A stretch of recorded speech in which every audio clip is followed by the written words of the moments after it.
حضرت عمرو بن العاص رضی اللہ تعالیٰ عنہ نے مصر کو فتح کیا ہے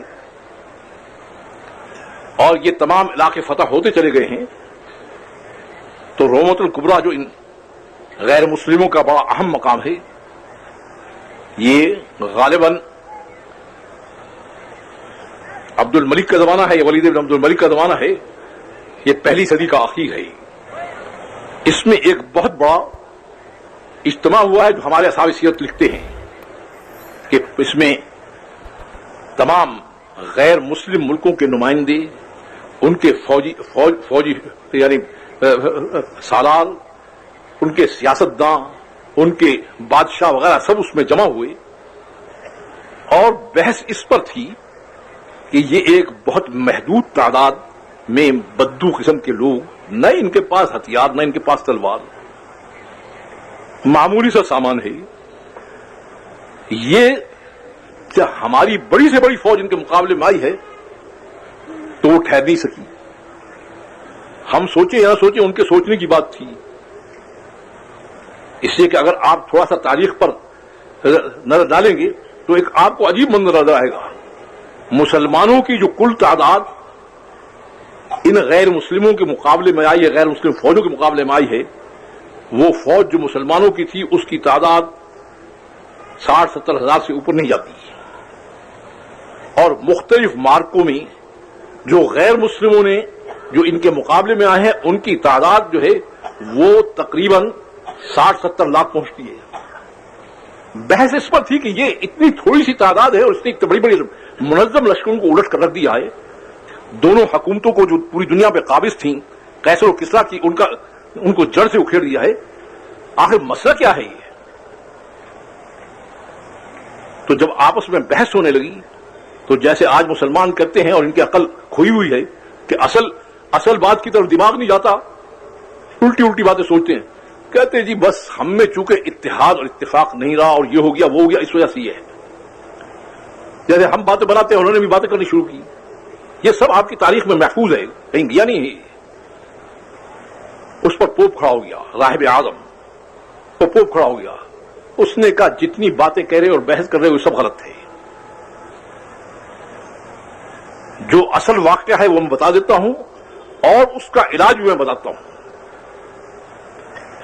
اصل واقعہ یہ ہے کہ ان کا نبی ان کے اندر اپنا جوہر دعوت منتقل کر گیا ہے، اور جب تک یہ جوہر موجود ہے، چاہے تم اس سے بہت بڑی تعداد بھی لے آؤ، ان کو شکست نہیں دے سکتے۔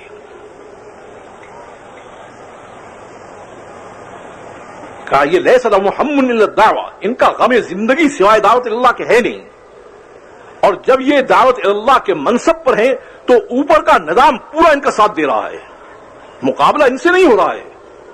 وہ تو جس کی طرف دعوت دے رہے ہیں وہ سامنے آیا ہوا ہے، اس کے مقابلے میں کیسے غالب آ سکتے ہیں؟ البتہ میں تمہیں اس کا علاج بتاتا ہوں، اور اس کا علاج کیا ہے وہ پوپ علاج بتا رہا ہے۔ ان کی طاقت کو توڑنے کا علاج یہ ہے کہ ان کی طرف حطام دنیا اور ذخائر دنیا کو ان کی طرف بڑھاؤ، مالوں کو، چیزوں کو ان کی طرف بڑھاؤ۔ جب یہ اس میں لگیں گے تو ان کو دعوت بھول جائے گی، دعوت جب بھولے گی تو نمائندگی ختم ہو گئی، اس وجہ سے پھر تم ہوگے اور یہ ہوگے، تم اکثریت میں ہو، یہ تھوڑے ہوں گے، اس وجہ سے تم ان پر غالب آ جاؤ گے۔ پچھلے دنوں کی بات ہے، غالباً کراچی کی، یہ کہا وہاں کچھ علماء سے تھے، وہ مجھ سے بات کرنے لگے، تو میں نے ان سے کہا بات سنو، جنگ اور مقابلہ ہمیشہ طاقت سے ہوتا ہے،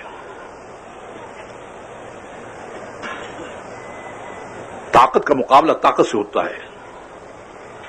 اللہ تعالی کا نظام یہ ہے، هو الذی خلقکم من کافر ومن مومن، کہ اس نے کہا ہے کہ انسان کچھ کافر ہے کچھ مومن ہے۔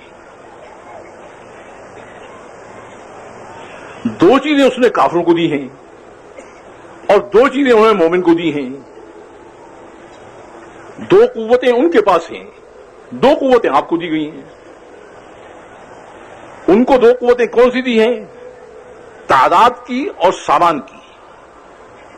یہ قوت ان کی ہے، آپ کی نہیں ہے۔ وہ آپ اس میں چاہے کتنے ہی زیادہ سے زیادہ سامان پیدا کر لیں، کچھ ہی کر لیں، آپ نہیں غالب آ سکتے. یہ ان کی قوتیں ہیں. یہ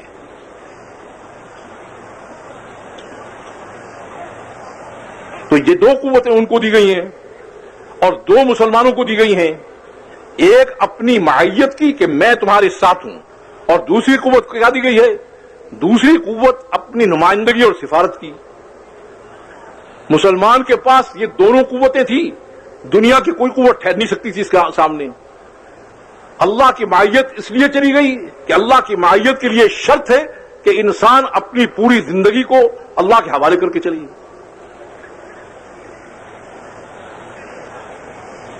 انسانوں کی رہبری اخریت الناس پر اس امت کو معمول کیا تھا. اس نے اس کو بھی کم قیمت سمجھا. تو نہ اس کے ساتھ معیت ہے نہ سفارت ہے. اس کے پاس تو اپنی قوت ہے نہیں. کافروں کے پاس دونوں قوتیں ہیں. جب مقابلہ ہو کے پڑتا ہے تو وہ قوت تو ان کے پاس قوت ہے، ان کے پاس ہے نہیں، اس وجہ مار کھاتے ہیں. تو وہ مجھ سے کہنے لگی کہ اللہ نے خود کہا ہے اعدوا لهم ما استطعتم. میں نے کہا ماشاءاللہ آپ عالم ہیں، آپ نے اس آیت کو سمجھا. اللہ کیا کہتے ہیں؟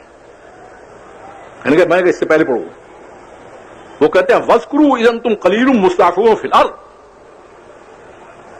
آج تمہارے پاس ہتھیار آ گئے ہیں، کل کو یاد کرو جب تم کمزور تھے، تمہارے پاس کچھ بھی نہیں تھا، کس نے تمہیں غالب کیا؟ اسے کہا ہے اعدوا لهم ما استطعتم. جو کر سکتے ہو کر لو، باقی مجھ پر اعتماد کرو. ہمیں یہ نہیں کہا اعدوا لهم مثل ما عدوا، جتنا کافر تیاری کرتا ہے اور سامان جمع کرتا ہے تم بھی کرو، اس لیے کہ وہ ہماری قوت نہیں ہے. وہ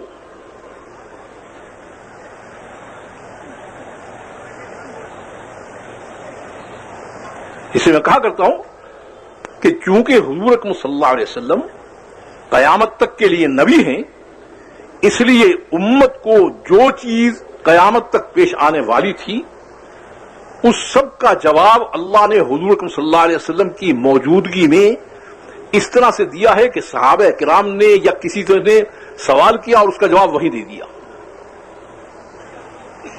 اب مثلا بدر کے واقعے میں بڑے اونچے درجے کے مسلمان وہ کیا عرض کر رہے ہیں؟ مشورہ ہوا. مشورے میں کیا عرض کر رہے ہیں؟ وہ کر رہے ہیں حضور مقابلہ جو ہوتا ہے وہ ہتھیار اور تلوار سے ہوتا ہے اور ہم آئے خالی ہاتھ. آپ کہتے ہیں آگے سے لشکر آ رہا ہے، تعداد میں بھی 3 گنا ہے اور ہمارے پاس سامان بھی نہیں. آپ نے جواب نہیں دیا، جواب اوپر سے آیا. جواب اوپر سے کیا آیا؟ انہوں نے کہا اگر تمہارے ہاتھ میں بھی تیار ہو ہتھیار ہو اور تلوار ہو اور ان کے ہاتھ میں بھی ہو تو میرے ہونے کا کیسے پتہ لگے گا؟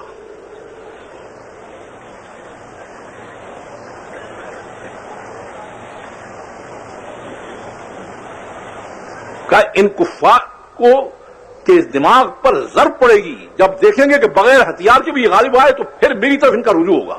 میں ان کو مروانا نہیں چاہتا، ان کو راستہ دکھانا چاہتا ہوں. اور تم بھی جب عملی طور پر دیکھو گے کہ بغیر ہتھیار کے بغیر سامان کے تم غالب آ گئے تو بڑے سے بڑا لشکر تمہارے سامنے آئے گا، تم کیا کہو گے؟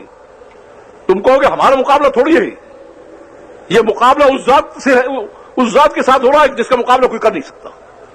اس وجہ سے کہیں گھبراؤ گے نہیں کسی جگہ.